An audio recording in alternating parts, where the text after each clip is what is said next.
அஸ்ஸலாமுஅலைக்கும். Hi friends, welcome back to Rasida's hobbies. இன்றைக்கி கருவேப்பிலை chicken எப்படி செய்கிறதுன்னு பார்த்துடலாம். எண்ணெயில் பட்டை கிராம்பு ஏலக்காய் போட்டு தாளிச்சிட்டு பொடியாக கட் பண்ணியிருக்கிற வெங்காயத்தை சேர்த்து அது நல்லா வதங்கினதுக்கப்புறமா இஞ்சி பூண்டு பேஸ்ட்டு சேர்த்துருக்கிறேன். அதோட பச்சை வாசனை போக விட்டுட்டு ஒரே ஒரு சின்ன சைஸு தக்காளியை சேர்த்துருக்கிறேன். இதுக்கிடையில் ஒயிட் ரைஸை வடித்து வச்சுட்டேன்.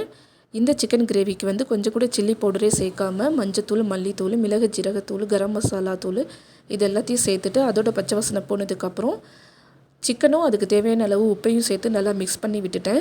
4-5 கொத்து கருவேப்பிலையை ஃப்ரை பண்ணி வச்சுருக்கிறேன். இது கூடவே 2 பச்சை மிளகாவை சேர்த்து அரைச்சி வச்சுருக்கிறேன். இப்போ சிக்கன் வேகிறதுக்கு தேவையான அளவு தண்ணி சேர்த்து நல்லா மிக்ஸ் பண்ணி மூடி வச்சு வேக விட்டுருக்கிறேன். இந்த சிக்கன் வெந்துட்டுருக்கிற டைமில் ரசமும் வச்சுட்டேன். ரசத்தில் பார்த்திங்கன்னா கடைசியாக நாட்டுக்கோழி முட்டை உடச்சி ஊற்றிருக்கிறேன்.